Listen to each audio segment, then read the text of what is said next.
Ouça agora a palavra de Deus para o seu coração e que Deus te abençoe poderosamente. Negativo. E vamos começar pelo negativo, observando da possibilidade que existe do obreiro ficar sem a unção e sem o poder de Deus na sua vida. É possível. Quando nós lemos as cartas que foram dirigidas às igrejas da Ásia, que estão no livro do Apocalipse, aquelas cartas são dirigidas aos obreiros, ao anjo que está na igreja tal, escreve, ao anjo da igreja. E qual foi a mensagem? Meus amados irmãos, obreiro da igreja de Éfeso, um homem zeloso, um homem que não podia suportar maus obreiros, um homem que tinha obras, um homem que tinha paciência. E na verdade eu contei ali 9 qualidades. Só que o Senhor diz: olha, eu tenho uma coisa contra ti. Tu tens tudo isso, mas o mais importante, aquilo que eu queria que houvesse na sua vida, você não tem. Eu tenho contra ti que tu deixaste a tua primeira caridade. Arrepende-te, torna-te para lá, pratica as primeiras obras. Quando não, brevemente a ti eu direi, e tirarei do teu lugar o teu castiçal, se tu não te arrependeres. Sim, obreiro, a igreja de Éfeso, irmãos, começou num tremendo despertamento, uma igreja cheia de fogo, mas as organizações, os altos elogios, e a igreja, meus amados, não deixou de ser uma igreja influente, para ser uma igreja influenciada. E Deus responsabilizou o obreiro: eu tenho contra ti que tu deixaste a tua primeira caridade. E deixar a primeira caridade é deixar o primeiro amor, aquela vibração espiritual que nós tínhamos quando nós nos entregamos a Cristo, em que era Jesus de manhã, Jesus na hora do café, Jesus depois do café, Jesus antes do almoço, Jesus na hora do almoço, Jesus depois do almoço, Jesus antes do jantar, Jesus na hora do jantar, Jesus antes de dormir, Jesus na hora de dormir, Jesus de madrugada e Jesus de segunda a segunda, de mês em mês, de ano em ano, era Jesus. Mas se nós não tivermos cuidado, Jesus vai ficando de lado. E às vezes o obreiro fica tão preocupado com a obra de Deus que esquece de Jesus. Eu vou repetir. Às vezes o obreiro fica tão preocupado: eu tenho que ir lá na construção, eu tenho que ver aquilo, eu tenho que ver aquilo, e esquece de Jesus. Mas irmãos, que nós não esqueçamos de Jesus, glórias a Deus. O obreiro da igreja de Tiatira, a Bíblia diz que ele era tolerante, tolerava Jezabel, mulher que se dizia profetisa, e estava enganando muita gente.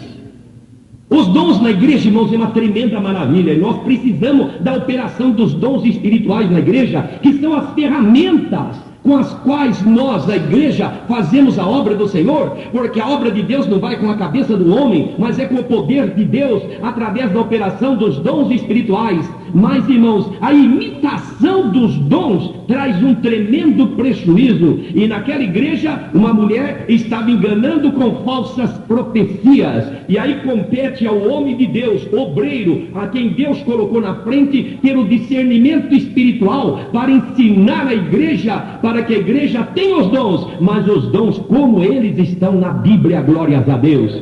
Meus amados irmãos, o obreiro foi chamado de tolerante. No caso da igreja de Pérgamo, o obreiro permitiu o mundanismo entrar dentro da igreja. O Senhor diz: olha, tu tens lá aqueles que seguem a doutrina de Balaão, tu tens aqueles que seguem a doutrina dos nicolaítas. E qual é a doutrina de Balaão? A doutrina da mistura. Tudo misturado. E hoje, irmãos, está uma tremenda de uma tentação, porque está surgindo tantos movimentos por aí, e já existe até uma tentação, e infelizmente até alguns obreiros nossos já estão imitando e trazendo para as suas igrejas aquilo que outras igrejas estão fazendo. Mas que Deus nos ajude. Não mudes, não entres entre aqueles que buscam mudanças. Meus amados irmãos, a doutrina de Balaão é a doutrina da mistura. Quando o povo de Deus se misturou lá com as moabitas, diz a Bíblia que a ira de Deus se acendeu e milhares de moços israelitas perderam a sua vida. Mistura. Mas tinha a doutrina dos nicolaítas. Qual a doutrina dos nicolaítas? Que Nicolau era o que encabeçava aquela doutrina. Uma vez salvo, salvo para sempre. Aceitou Jesus? Está salvo. Pode ir no cinema, pode ir no teatro, pode fumar, pode beber, pode dançar. Aliás, é dia de carnaval, existe até igrejas que já tem blocos carnavalescos. Pode fazer tudo, está salvo, mas não é assim não. Aquele que perseverar até o fim, este será salvo. Doutrina dos Nicolaitas. Uma vez salvo, salvo para sempre. Mas, meus amados irmãos, diz que a igreja de Sardes, o obreiro estava morto. Os irmãos já pensaram um obreiro morto dirigindo o culto? Tu tens nome de que vive e estás morto.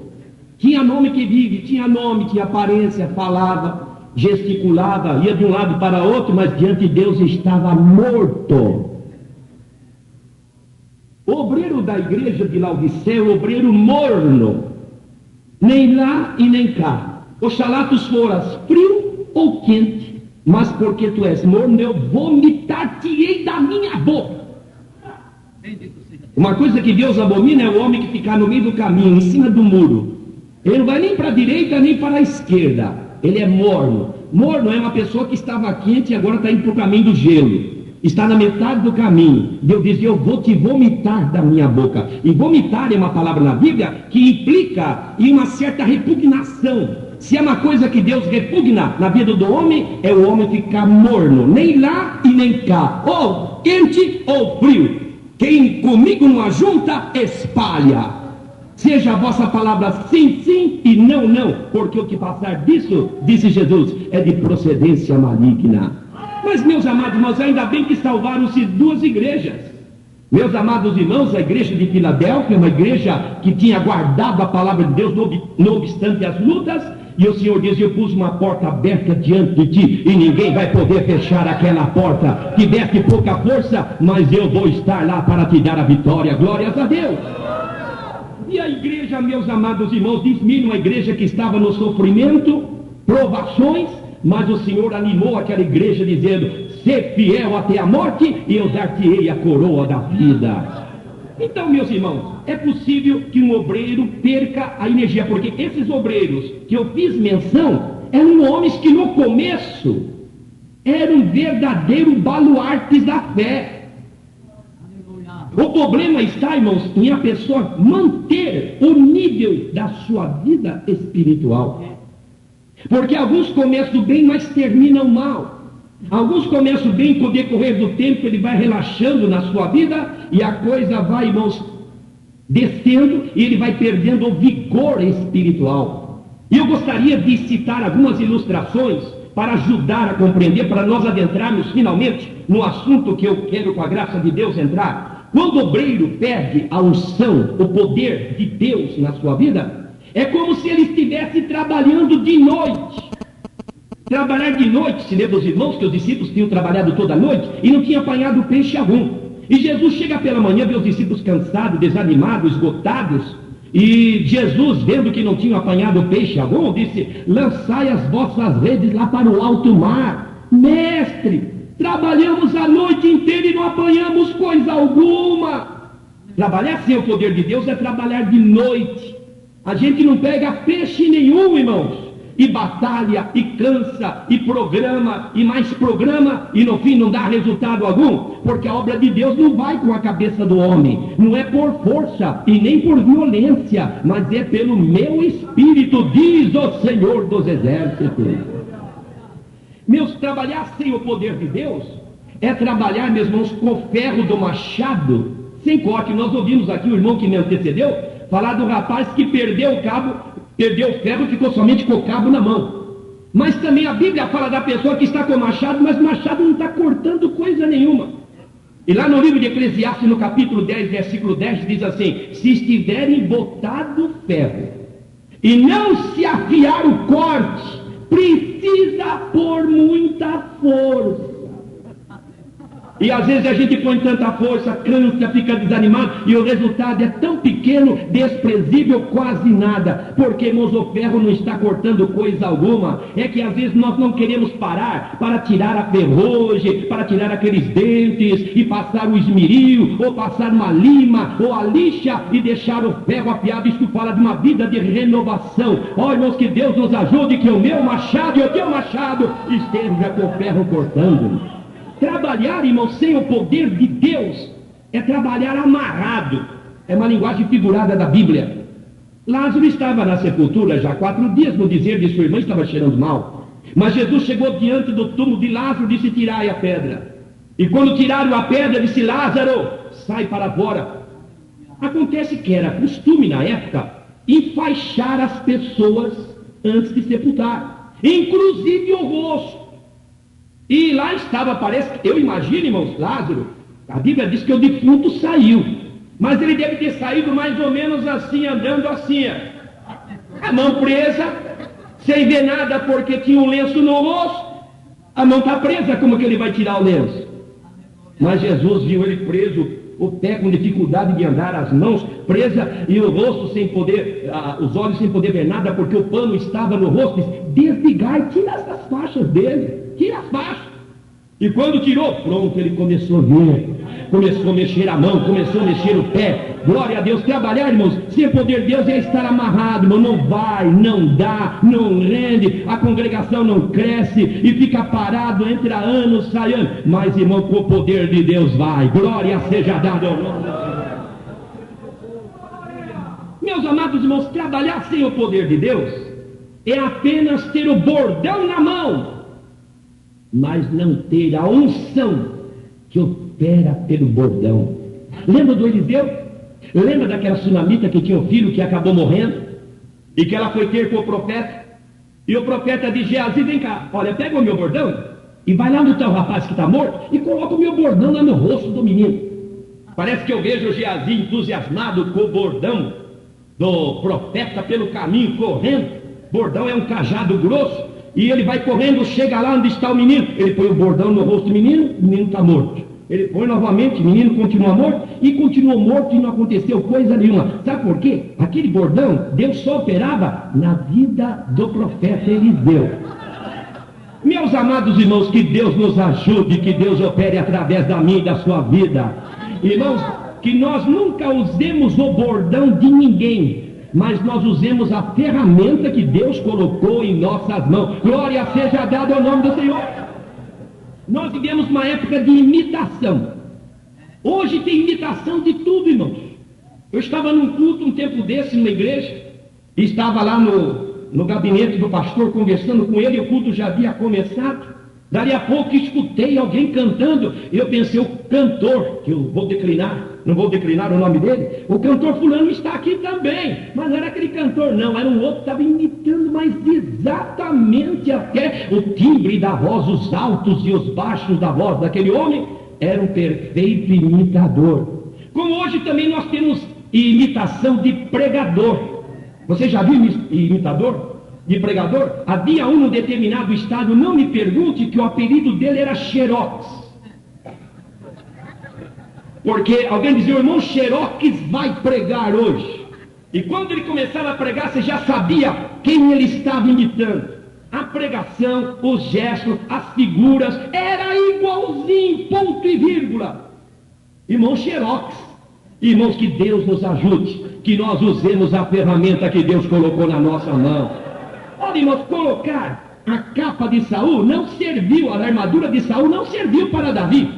Imagine, diz a Bíblia, que Davi era um mancebo e Saul era o homem mais alto que havia em Israel. Em outras palavras, o segundo homem mais alto batia pelo seu ombro. Assim a gente deduz do texto bíblico. Então, certamente a capa, a armadura de Saul, numa linguagem nossa, hoje seria mais ou menos um manequim 60 ou mais grande, alto. E Davi franzino, baixo. E Saul tirou aquilo, pôs em Davi. Parece que eu vejo a manga, irmãos, passando aqui para fora e caindo lá no pé. E Davi anda com aquele negócio esquisito. Tira de mim, esse negócio está me incomodando, está me estorvando isso daqui. Mas como que você vai? Eu vou com a minha funda. Eu vou levar lá com as pedras lá do ribeiro, glória a Deus. E foi com isso que Deus lhe deu vitória. Use a sua própria arma, use o talento que Deus colocou na sua mão. Meus amados irmãos, não imitemos quem quer que seja, porque não vai dar certo. Fica até um ridículo, porque quando a pessoa começa a imitar, ele, em vez de falar cibolete, ele acaba falando chibolete ou vice-versa. Que Deus nos ajude, irmãos, que nós falemos a nossa língua, usemos o talento que Deus colocou nas nossas mãos. Mas vamos continuar, meus amados irmãos. A Bíblia diz aqui, perguntai. O que eles faziam? Como que eles eram? Então gostaria de, introduzindo ainda esse assunto, que é um tanto longo, vamos ver até onde podemos ir. Primeiro, vamos descobrir em que fonte que eles bebiam. Porque se a Bíblia diz, procura saber quais são os caminhos e veredas antigas e ande por elas, e se Deus os abençoava, vamos verificar qual é a fonte que eles bebiam, porque nós temos que beber na mesma fonte. Eu quero usar a linguagem comparativa, figurativa da Bíblia como ilustração. Eu me lembro de que Isaac estava passando por um problema muito difícil lá nos seus dias, e diz a Bíblia que não chovia lá onde ele estava. Mas ele se lembrou que seu pai Abraão, muitos anos antes, passando por um problema idêntico ao que ele passava agora, peregrinou para o vale de Gerar, cavou um poço, achou um poço lá de águas vivas, e bebeu muito tempo daquela água, juntamente com a sua família, e lá estava o seu rebanho, e só deixou aquela fonte aberta quando voltou a chover no seu lugar de origem. E Isaac, agora, muitos anos depois, passando pelo mesmo problema, lembrou-se que seu pai bebia de uma fonte. Ele diz, eu vou lá beber na fonte do meu pai. E quando ele chega lá, diz a Bíblia que os filisteus tinham entulhado aquele poço. Mas ele, Isaac, não se deu por vencido. Diz a Bíblia que ele mandou desentulhar. E quando desentulharam aquele poço, acharam águas vivas. E começaram a beber da água que Abraão, muitos anos antes, havia bebido. Meus amados irmãos, os homens que nós vemos na Bíblia, principalmente no Novo Testamento, no surgimento da igreja, no seu sentido histórico, meus amados irmãos, e mesmo na história, foram homens grandemente usados por Deus, porque eles bebiam numa fonte, é a mesma fonte que nós devemos beber. Quem sabe alguém diz, mas a fonte está entulhada. Vamos desentulhar, meus amados irmãos, e vamos beber daquela fonte, porque a água é viva e gloriosa para a nossa vida. Precisamos primeiro beber na fonte que eles bebiam. Segundo, se Deus os usava, eles tinham uma capa. Vamos usar a mesma capa que eles usavam. Lembra do Eliseu e o Elias? Deus haveria de arrebatar Elias e Eliseu não o largava. Eu estou encurtando a história. Até que chegou o momento que uma carruagem desceu do céu composta de cavalos e carros de fogo. Um redemoinho operou e diz a Bíblia que Elias foi arrebatado, mas quando ele subia, a sua capa caiu, e diz a Bíblia que Eliseu tomou posse daquela capa, e com aquela capa coisas gloriosas foram realizadas. Eu estou usando a linguagem figurada, a capa, ou seja, a maneira como aqueles homens trabalhavam no passado, que Deus os abençoava de uma maneira tão grande, é a mesma maneira como nós devemos trabalhar nos nossos dias. Deus não mudou ainda de estratégia, a mensagem continua sendo a mesma. Ele, Deus, é o mesmo, a palavra é a mesma, o Espírito é o mesmo, e Ele ainda é o mesmo ontem, hoje e eternamente. Glória a Deus. Mas, meus amados irmãos, nós devemos colocar a mesma roupa que eles usavam. Eu não estou falando no sentido literal. Lembra dos sacerdotes, quando eram consagrados? Primeira coisa que acontecia, ele ia junto com anciãos na porta da tenda da congregação. Ele era despido, ele ficava nu completamente. Isto fala de uma vida sem nenhum pecado, uma vida limpa, uma vida transparente. Ele era lavado publicamente na presença dos anciãos. Depois era colocada a sua roupa, que tinha sido uma revelação de Deus a Moisés, como deveria ser aquela roupa. Depois diz a Bíblia que ele era sagrado, o azeite era derramado na sua cabeça com aquela roupa. E enquanto ele exercesse o sacerdócio, era aquela a sua roupa. Quando ele estava para deixar o seu ministério, por questão já da sua idade avançada, o seu substituto, disse Deus lá no livro de Êxodo, deveria colocar a mesma roupa do pai e ser consagrado com a mesma roupa que o seu pai havia sido consagrado, ungido com aquela roupa. O que significa isso, meus irmãos? A mesma unção que estava naqueles homens do passado, que quando a gente lê a Bíblia, irmãos, eu confesso que muitas vezes eu fico até mesmo decepcionado comigo, porque eu vejo tantas maravilhas, tantos milagres, tanta operação de Deus na vida daqueles homens, coisa que hoje quase não vemos no nosso meio. Meus amados, quando nós lemos a história da nossa igreja Assembleia de Deus aqui no Brasil, irmãos, milagres, maravilhas, prodígios, e Deus fazendo proezas na reunião, eu fico pensando, meu Deus, por que não está acontecendo isso? É que nós não estamos usando a roupa que eles usavam lá, ou seja, a mesma consagração deles. E é por isso que a Bíblia está dizendo para nós nessa tarde, coloquem-vos nos caminhos e pergunte o que eles faziam e façam a mesma coisa. Usem a mesma estratégia deles, a mesma consagração, a mesma dedicação, o mesmo temor, a mesma firmeza doutrinária, a mesma visão espiritual que eles tinham. Mas, meus amados irmãos, como eram eles então? Eles eram cheios do Espírito Santo. Irmãos, como que a nossa igreja cresceu nesse Brasil? E não cresce hoje tanto como deveria crescer ou como já cresceu. Porque, irmãos, falta-nos muito da unção que aqueles homens tinham, cheios do Espírito Santo. Muitas vezes até sem ter cultura, nós não somos contra a cultura, quem puder tê-la, que procure conhecer, que isso é bom, mas o que eu quero dizer é que aqueles homens estavam tão cheios do Espírito Santo, que às vezes não sabia nem pronunciar as palavras direitas. Ele diz, Jesus salva, e Jesus salvava do mesmo jeito, porque a unção cobria a deficiência. Meus amados, obreiro cheio do Espírito Santo, vamos ver algumas características do obreiro cheio do Espírito Santo. Primeiro, o obreiro cheio do Espírito Santo não tem medo da batalha. Olha, irmãos, vida espiritual é batalha. O obreiro é o primeiro a sofrer, meus irmãos, as lutas. Ele está na frente, é ele o primeiro alvo, e ele tem que estar preparado para a batalha. Se o obreiro não está preparado para a batalha, ele entregue e saia logo, porque ele não vai aguentar, porque a peleja é 24 horas por dia, é luta de manhã, é luta à tarde, é luta à noite, mas nesta luta, nesse combate, a vitória é nossa pelo sangue de Jesus, glória a Deus.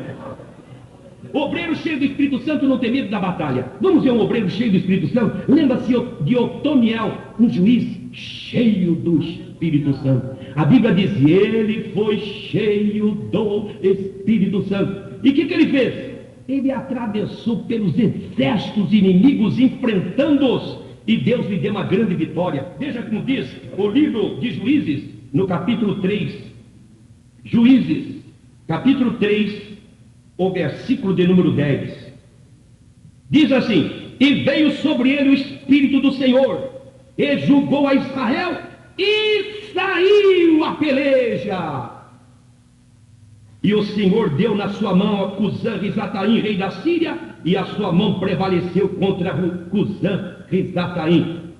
Primeira coisa que diz quando ele foi cheio do Espírito Santo, foi cheio do Espírito Santo e saiu para a peleja. Quando que a gente sai para a peleja? Cheio do Espírito Santo, glória a Deus. Obreiro cheio do Espírito Santo não tem medo da batalha. Segundo, o obreiro cheio do Espírito Santo não tem medo de leões. Quando eu falo leões, eu estou falando mesmo de forças inimigas, que a Bíblia usa a figura de leão, inclusive até mesmo de Satanás como leão. Ele está rodeando, bramando, buscando a quem possa tragar. Mas eu me lembro que Sansão estava tão cheio do Espírito Santo que o leão pulou em cima dele. Mas antes que o corpo, as patas do leão atingisse o corpo de Sansão, ele estava cheio do Espírito Santo. E diz a Bíblia que ele levantou a mão, e a mão parece que se transformou numa faca, Tal foi a força e a velocidade da mão que ele cortou o leão de alto a baixo, sem ter nada na sua mão, porque o obreiro cheio do Espírito Santo, ele não tem medo de leão. O leão pode pular, mas o leão vai ficar morto diante dele. Glória seja dada ao nome de Jesus.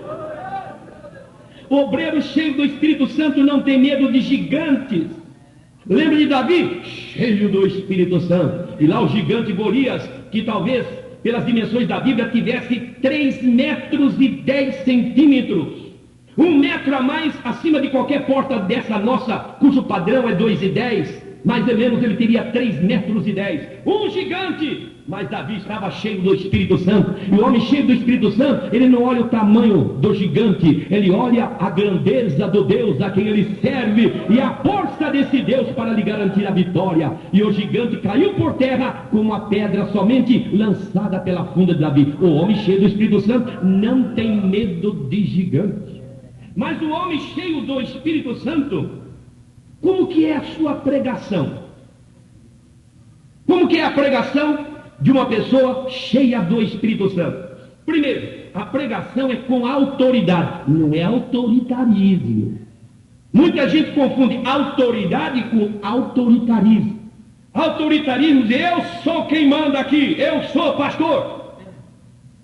Isso é autoritarismo. A pessoa que é pastor, que tem autoridade, não precisa dizer nada disso. Os outros vão ver que a unção de Deus está na vida dele. Ele não precisa gritar, bater no púlpito, nada disso. Ele tem autoridade. Meus amados irmãos, nós poderíamos ter diversos versículos de autoridade de Deus na vida do obreiro. Veja, por exemplo, em Atos capítulo 4. O que é autoridade? Atos capítulo 4, versículo 13 diz assim: então eles, vendo a ousadia de Pedro e João, informado de que eram homens sem letras indoutas, se maravilharam e também tinham conhecimento que eles tinham estado com Jesus. Versículo 20: porque não podemos deixar de falar do que temos visto e ouvido. Versículo 33: e os apóstolos davam com grande poder testemunho. Testemunho do quê? Testemunho da ressurreição do Senhor Jesus. Em todos eles havia abundante graça. Como que é a pregação? Autoridade. Jesus, não tornou daqui, tornou de lá, não é notícia de jornal daqui, não é um livro que ele leu e que ele tomou a mensagem do livro e fica repetindo mais ou menos o que o autor daquele livro falou. É Jesus, é Jesus, é Jesus, é Jesus, é Jesus. Os irmãos querem ver na vida o que é pregação pentecostal. Pregação pentecostal é essa de Atos, capítulo de número 2. Veja lá, isso é pregação pentecostal.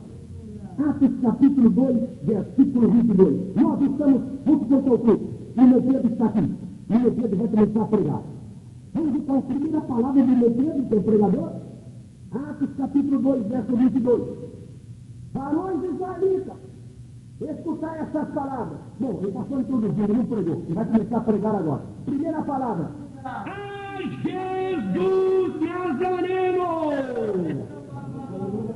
Qual foi a primeira palavra da pregação? Jesus! E o irmão Pedro está pregando. Ele está quase terminando. Ele vai terminar. Está no versículo 36. Saiba, pois, com certeza toda a casa de Israel, que esse Jesus, a quem vós crucificaste, Deus o fez Senhor e Cristo. Qual a primeira palavra? Jesus. Qual a última palavra? Cristo. Jesus Cristo. Como Paulo escrevendo aos Coríntios, assim, nada me proponho saber entre vós, senão a Jesus Cristo, que é poder de Deus e sabedoria de Deus. A pregação pentecostal é Jesus, é Jesus, é Jesus, é Jesus e é Jesus mesmo, porque é esse nome que o diabo teme, é esse nome que salva, é esse nome que cura, é esse nome que batiza, é esse nome que liberta, é esse nome que cura, é esse nome que faz prodígio, é o nome de Jesus. Aleluia! Mas, meus irmãos, a pregação do homem de Deus, cheio do Espírito Santo, nós ouvimos aqui o irmão que me antecedia, mas deixa citar também mais alguma coisa. Tem confirmação de Deus. Não é somente palavras blá blá blá, como diz a linguagem do povo. Deus confirma suas palavras. Eu me lembro de Moisés, irmãos, que pregador era Moisés. Lembra que tentaram fazer uma rebelião, Coré, Datã e Avirão? E não somente tentaram, levaram o movimento avante. E toda pessoa, irmãos, descontente, procura outros para aderir ao movimento. E conseguiram juntar 250 príncipes. Vamos revelar quantos de Moisés? Vamos fazer o nosso próprio movimento. Moisés foi, falou com eles. Eles não deram a mínima atenção à administração de Deus pela boca de Moisés. E lá vai o movimento, engrossando. De repente, Moisés é usado por Deus e diz: olha, se estes homens morrerem como morrem todos os demais homens, morte natural, morte de velho, se esses homens morrerem como todos os demais homens morrem, então Deus não me enviou para fazer esta obra. Mas se acontecer uma coisa nova agora, e a terra se abrir e consumir esses homens, vocês vão ficar sabendo que Deus me enviou para falar essa palavra. Moisés estava terminando de falar, a terra se abriu e consumiu ele com tudo que eles tinham. E o povo de Deus está com esse homem Moisés aí. Deus honra a palavra do homem, glória seja a Deus. Deus, porque o homem está em comunhão com o Senhor, e o Senhor confirma a palavra que sai da sua boca. Samuel era tão cheio do Espírito Santo, que a coisa que mais me impressiona na vida de Samuel, sabe qual é, irmãos? A Bíblia diz que Deus não deixou cair por terra nenhuma das palavras que saiu da boca de Samuel. Deus confirmava. Quando nós estamos em sintonia com Deus, nós começamos a falar em nome do Senhor, e a palavra vai, e o Espírito de Deus leva a palavra e confirma a palavra lá no coração. Jesus salva, Jesus cura, Jesus batiza, Jesus faz milagre, porque a palavra é de Deus, inspirada por Deus, e vai ter a confirmação de Deus. Glórias ao nome de Jesus. Mas, meus amados irmãos, é com verdade também. Qual é a pregação do homem cheio do Espírito Santo? Ele fala toda a verdade, quer gostem, quer não gostem, quer aceitem, quer não aceitem, role o seu pescoço ou não role. Alguém diz: não, mas irmão Valdir, e o jogo de cintura?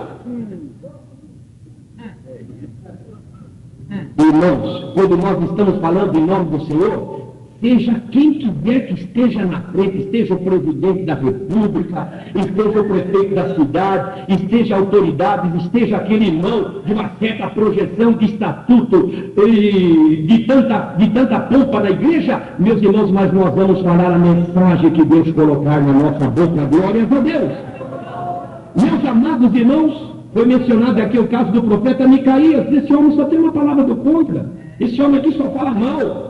Irmãos, Estevão foi apedrejado, mas ele falou a verdade. Ele disse: homens de dura serviço são vocês. Vocês sempre resistem ao Espírito Santo. Vocês são como os vossos pais.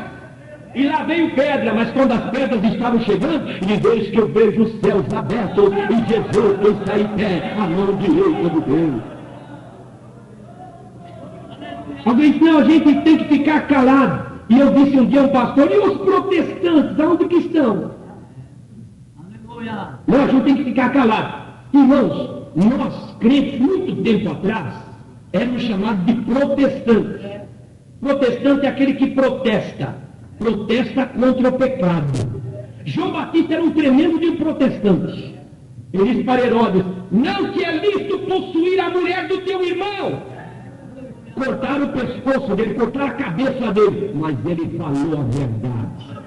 Glória seja dada ao nome do Senhor. Irmãos, que Deus nos ajude, que nós falemos a palavra de Deus como ela é. Goste, não goste, aceite, não aceite. Mas na igreja tem o doutor fulano, tem aquela família, e se eu falar, vou perder. Não fale, porque se Deus mandou falar, Deus vai fazer a sua obra. Glória ao nome do Senhor. Mas, meus amados irmãos, eu notei tanta coisa aqui, mas deixa-me ver. O homem cheio do Espírito Santo está sempre ocupado, ele não está fazendo hora, ele está sempre ocupado. Eu me lembrei de Paulo, que estava mesmo lá em Atenas, ele estava esperando Silas e Timóteo para acompanhar ele ali naquela viagem, naquele trabalho na cidade. E ele, meus amados, enquanto estava esperando, ele estava sondando como pregar naquela cidade. Foi vendo aqueles ídolos, aquelas imagens, aquelas estátuas, e chegou numa que ele viu lá somente uma placa, ao Deus desconhecido. E todo mundo olhou para ele, viu que ele era diferente, que não era dali, rodearam ele. E Paulo começa a pregar dizendo: olha, varões, eu vos vejo um tanto supersticiosos, porque eu passei aí pela vossa cidade e eu vi tantos ídolos, tantas imagens. Você tem o Deus do vinho, Deus do amor, Deus da guerra, Deus disso, Deus da fertilidade. Mas eu cheguei num lugar que não tem imagem nenhuma, só tem uma placa ao Deus desconhecido. Olha, esse que vocês ouvem sem saber quem é esse que eu estou aqui para pregar, viu? É esse Deus desconhecido, mas agora vai ser conhecido. Mas sabe quando Paulo? Ele estava esperando e aproveitou para pregar. Jesus estava descansando um pouco à beira do poço e pregou para a mulher samaritana. Pedro chegou lá: o almoço está pronto? Não, então eu vou subir no terraço para orar um pouco. E quando ele está no terraço orando, diz a Bíblia, enquanto ele preparava o almoço, Pedro teve aquela grande revelação de um lençol atado pelas suas 4 pontas, e tinha diversos animais, e a voz dizia: levanta, mata e come. E disse: como? Como que eu vou comer coisa comum e imunda? Não chames tu comum e imundo aquilo que Deus purificou. Quando que ele teve essa visão? Estava esperando a hora do almoço, mas aproveitou para orar. O homem de Deus está sempre ocupado, glória seja dada ao nome do Senhor. E quando nós ficamos desocupados, o diabo diz: está para mim agora. Eu vou distraí-lo com alguma coisa. Davi era um valente, sempre na guerra. Vamos enfrentar Malequita? Vamos. Vamos enfrentar Filisteu? Vamos. Vamos enfrentar Moabite? Vamos. E Davi na frente. Um dia Davi disse: olha, vocês vão lá. Mas Davi, majestade, tu não vai conosco? Não, vai vocês lá. Todo mundo na guerra, todo mundo preocupado, as famílias preocupadas. E diz a Bíblia que Davi dormiu até tarde. Aí estava fazendo hora, andando na sacada do palácio, que ficava num lugar bem alto, Monte Sião, dava uma visão total da cidade. E quando ele está assim, ele viu uma mulher que estava se banhando. E o restante da história os irmãos já conhecem. Meus irmãos, ele estava sem fazer nada. Se ele estivesse no campo de batalha, ele estaria ocupado, mas estava agora sem fazer nada. Que Deus nos ajude, meus amados irmãos. A Bíblia diz que Neemias estava numa grande tarefa, que era a reconstrução da cidade, dos muros de Jerusalém. E os inimigos dizem: vamos tirar esse homem desse objetivo. Mandaram uma carta: ei, vem aqui conosco, traga aí seu pessoal, vem aqui no Vale de Ouro, vamos servir a Deus juntos. Diz: não, eu não vou. Segunda carta: eu não vou. Terceira carta: eu não vou. No quarto convite: eu não vou. Mas por que você não vai? Eu estou fazendo uma grande obra, eu não tenho tempo para descer. Meus irmãos, nós não temos tempo para descer, nosso caminho é para cima. Glória seja dada ao nome do Senhor. Obreiro, irmão, cheio do Espírito Santo, ele não aceita a glória para si. Porque ele sabe que o que está acontecendo na vida dele não é dele, é Deus que está operando por ele. Pedro e João subindo as escadarias do templo, o homem está lá para pedir uma esmola. Por favor, me dá uma esmola. E Pedro e João olham para ele e dizem: olha aqui, nós não temos ouro nem prata, mas o que nós temos, nós te damos em nome de Jesus. Levanta-te e anda. Diz a Bíblia que o homem saltou e foi aquela maravilha em torno do templo, e foi aquele movimento, aí, meus irmãos, aquela manifestação tão grande. E diz a Bíblia que os homens que ali estavam, que viram o milagre, começaram a olhar para Pedro e João dos pés à cabeça, como que dizendo: que homem! De cabeça, que homem! E diz a Bíblia que Pedro percebeu o que é que eles pensavam. E Pedro cortou logo e disse: escuta, varões, por que vocês estão olhando assim tanto para nós, como se fosse a nossa própria virtude que fizesse esse homem andar? Sabe uma coisa? Isso aí é por Jesus. Foi Jesus que fez. Irmãos, a glória pertence ao nome do Senhor.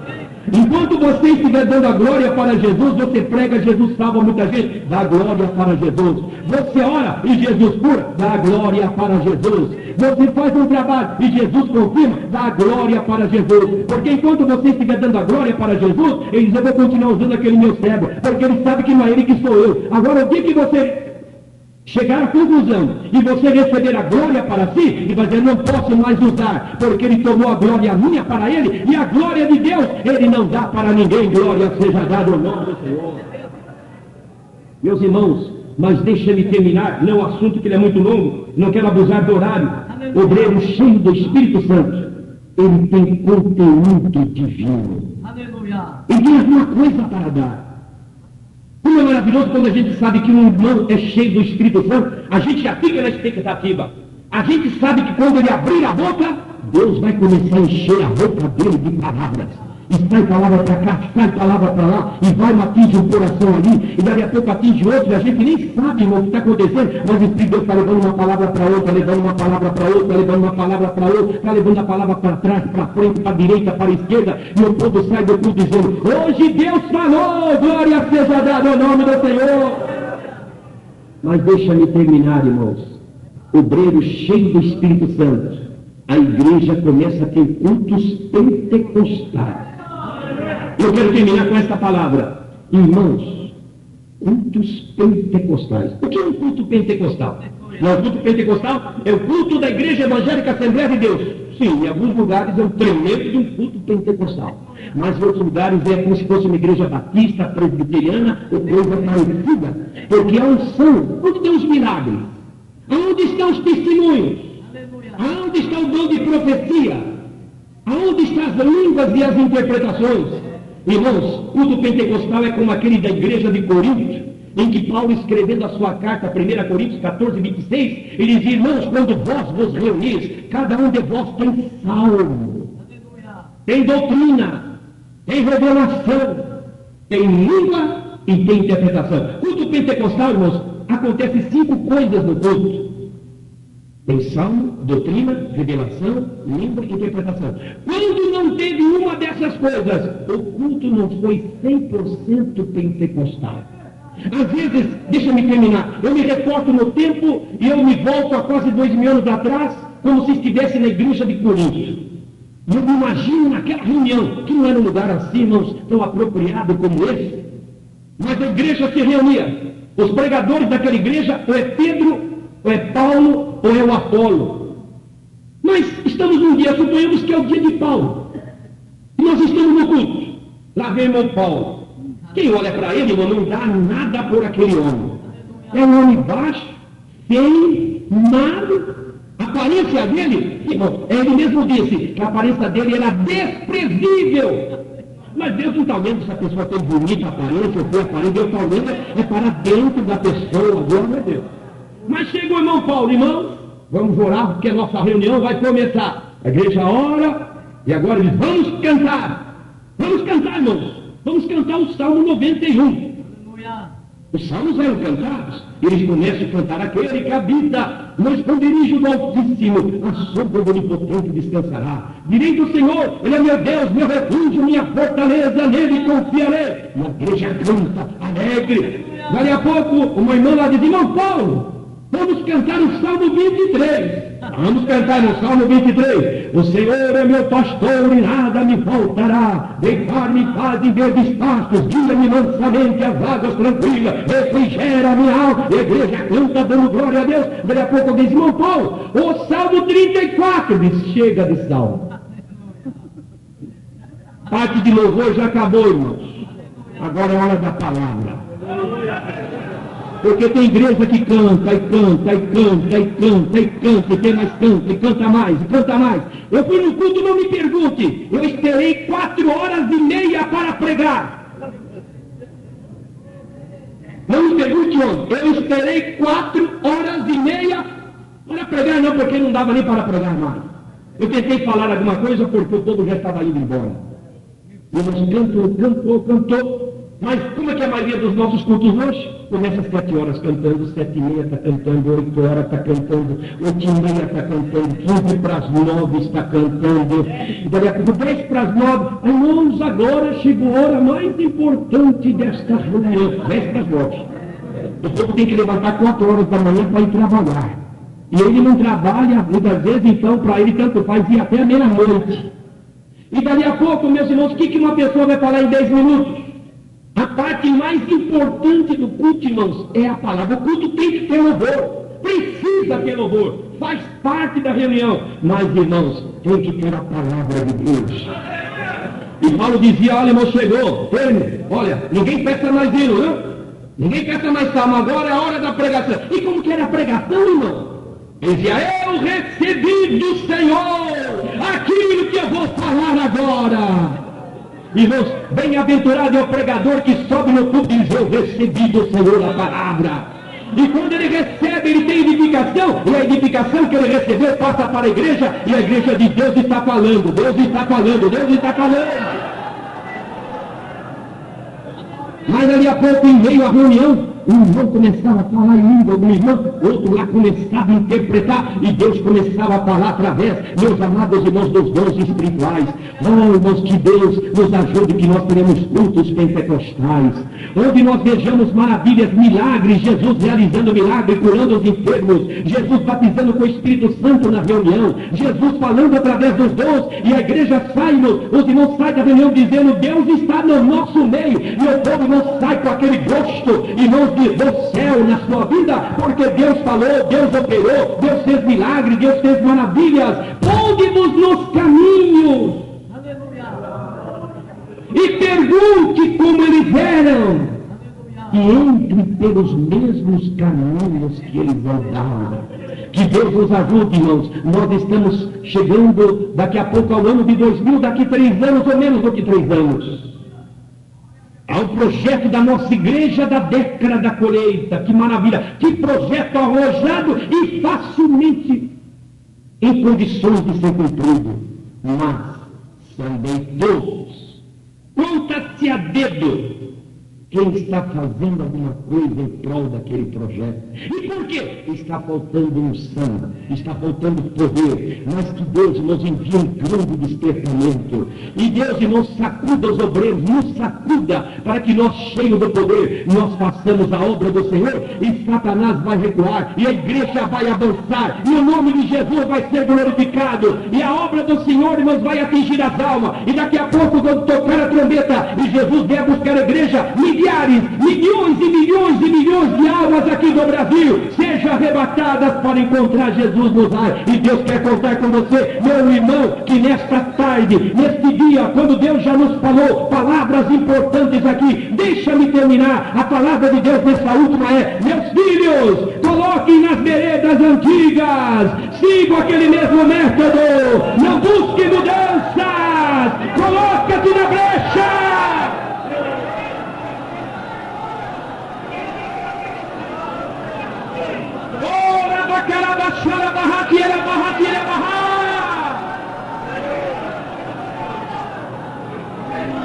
Vira balachão que remiangarra e a cobia chega capar.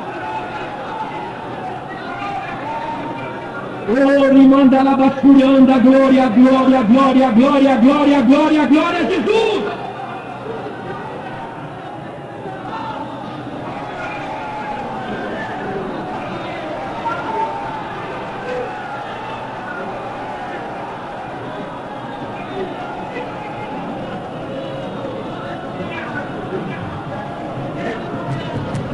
Glória a Jesus, aleluia, glória a Deus. Fiquemos de pé, meus irmãos, vamos agradecer ao Senhor. Glória a Jesus. Meus amados, nós queríamos avisar aos irmãos, os pastores, que estão sustentando missionários fora do Brasil, ou mesmo no Brasil, que ainda não preencheram o formulário